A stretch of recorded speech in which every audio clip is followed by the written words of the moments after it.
Good evening mga loads. For tonight, gawa tayo ng kalabasang ukoy. Wow! Nilagyan ko lang yan ng 2 itlog, tapos cornstarch, flour, and then konting baking soda, tapos pepper, sibuyas, bawang. Then, sa mainit na mantika, mayroong kalabasang ukoy. Okay mga kaloads, mag-try muna tayo ng 3. I-flip na natin mga kaloads. Uy, looks good. Mukhang okay naman mga kaloads.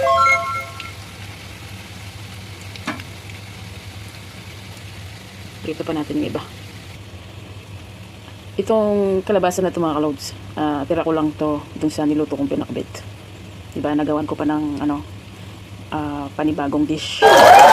Ito na lahat yung nagawa natin sa tira nating kalabasa na ginawa ko ng kalabasang ukoy.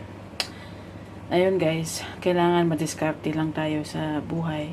Katulad ng kung paano mo siya didiskartehan nung panahong nililigawan mo pa siya.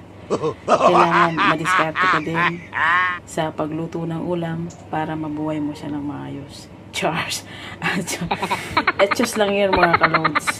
Sana maganda yung gabi nyo ngayon. Thank you for watching.